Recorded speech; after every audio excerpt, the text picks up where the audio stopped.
In this final video on graphing point slope and quadratic equations, I want to take a look at going from the point slope form to the economic form of an equation.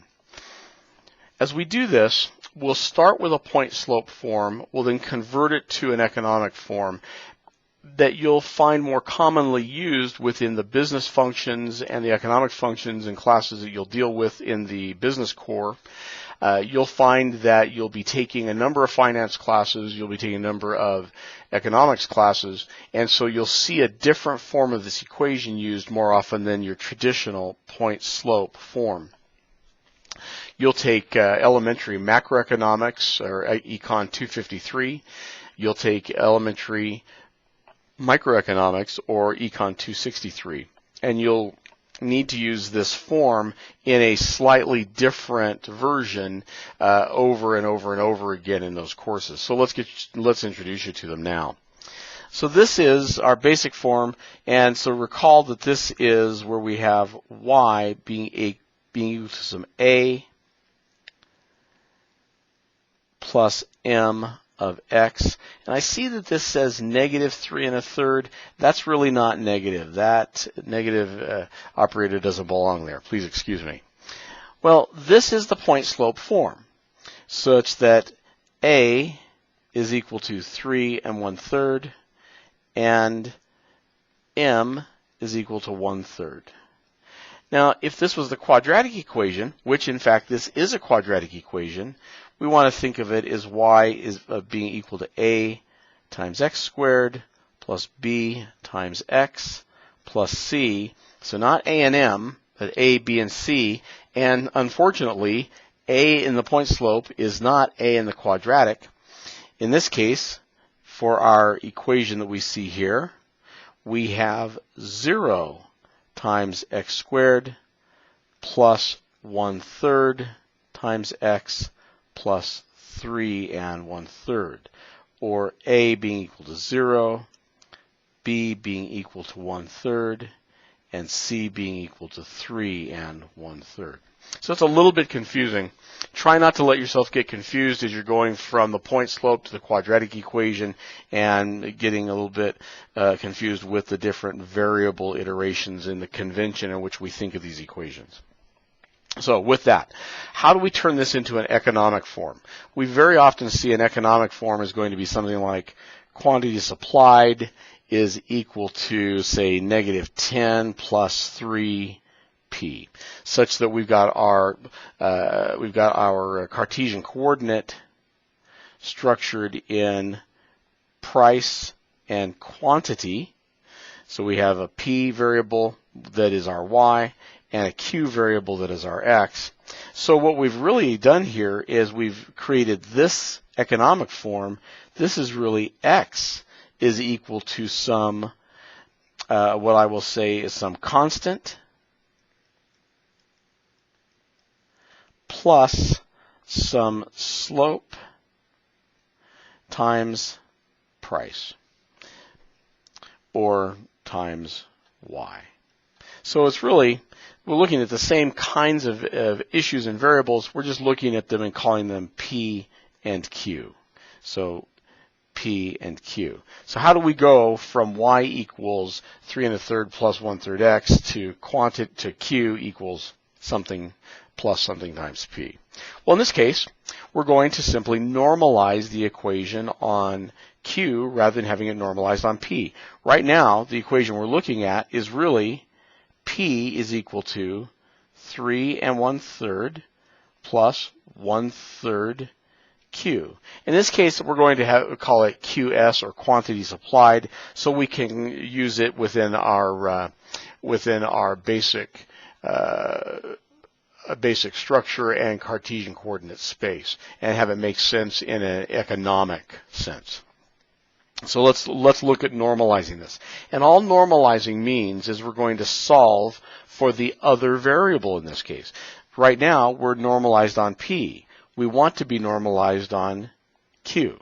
So to do that, let's go ahead and rearrange the equation. And we'll say 1/3 QS is equal to P minus 3 1/3. All we did was we subtracted 3 1/3 from each side of the equation, and then we flipped the equation. Well, to isolate QS, or to normalize, solve for Q, we're going to multiply each side of the equation by 3. It's going to leave us QS is equal to 3P minus 10, or if we rearrange 3P and negative 10, we are QS is equal to negative 10 plus 3P, which is the same equation I put up over here a few minutes ago. Well, okay, now let's think about how we can go ahead and put this equation, maybe even a demand equation, because we know in economics we're always going to have a supply and a demand. You'll learn much more about that later. Well, let's go ahead and put this into a graphic form that we can use as economists. So in this case, we know we're thinking about our Cartesian coordinate, but before we do that, let's find some points that we can rely on. So we're first going to find our x and y intercepts. So for QS,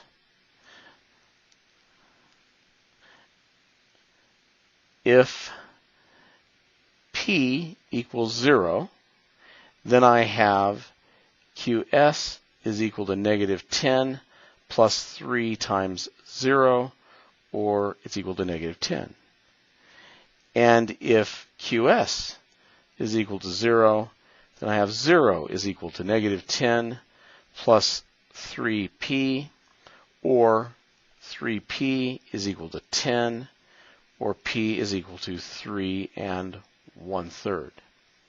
If I'm looking then instead at QD, so finding the intercepts, because that's what I'm looking for right now, if P is equal to 0, then I have QD is equal to 15 minus 2 times 0, using the QD is equal to 15 minus 2P, or it's equal to 15.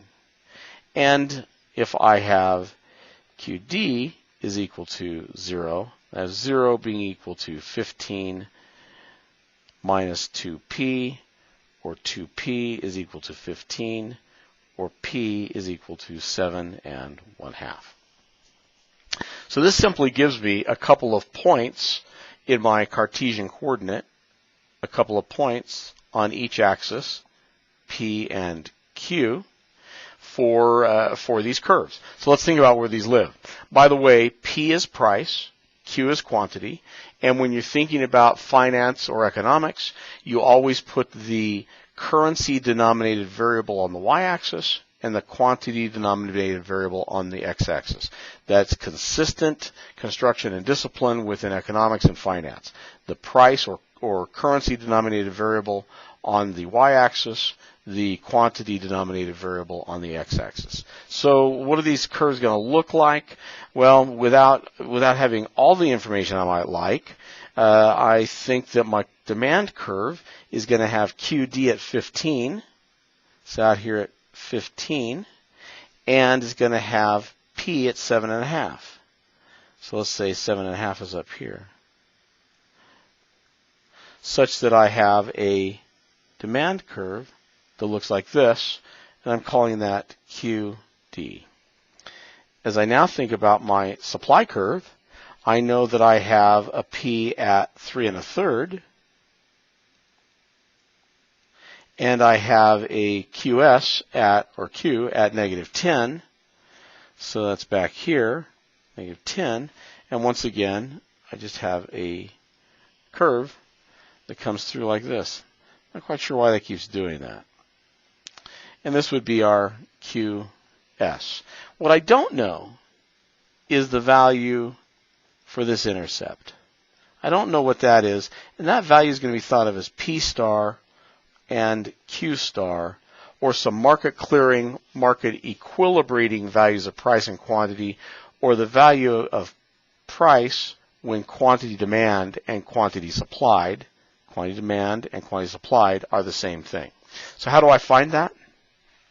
I find that by setting these two equations equal to one another. So I know that at this point, right there, quantity demanded and quantity supplied are the same. So let me think about how I can find that point. Well, I'm going to set quantity supplied equal to quantity demanded. So that's going to be negative 10 plus 3p is equal to 15 minus 2p. Okay, now I can just rearrange this and solve for p, or I can say that I've got 5p is equal to 25, or p,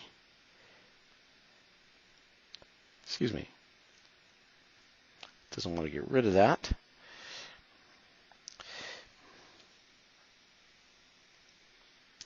Or p is equal to 5. Okay, well that's my p star actually. So I know again that at this point, I know that some p gives me both quantity demand and quantity supplied. So to find the value, I can put this value for p or p star into either of these equations. I can say QD star is equal to 15 minus 2 times 5, or it's equal to, looks like 5. 15 minus 10. And I can say that QS star is equal to negative 10 plus 3 times 5. That once again equals 5. So QS and QD are the same thing. We see that here. QS and QD would be the same at some price. And that is called P star, or Q star, excuse me. Well, as I graph this then in economic terms, I'll come back. I'm just going to primarily focus on positive space at the moment, principally. And I'll use the intercepts that I had from before. I know I've got a supply curve, we noted it here, that's coming through like this at negative 10 and at 3 1/3. I've got a demand curve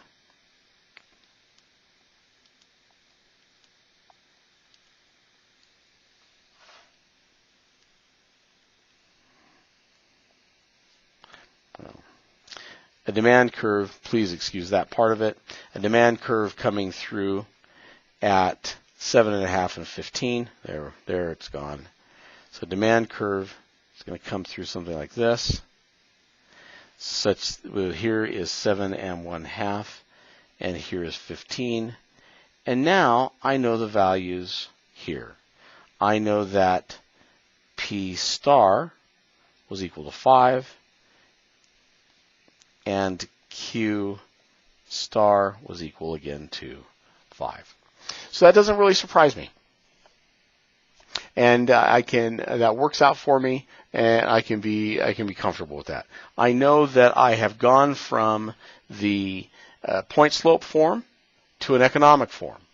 I now know that I've applied the same principles that we talked about for the point slope form to the economic form, and I've graphed each of those equations, and I've gone ahead and isolated this value at which the quantity supplied equation and quantity demand equation are equal to the same thing. You'll find in your business and economic courses you'll do that over and over and over again.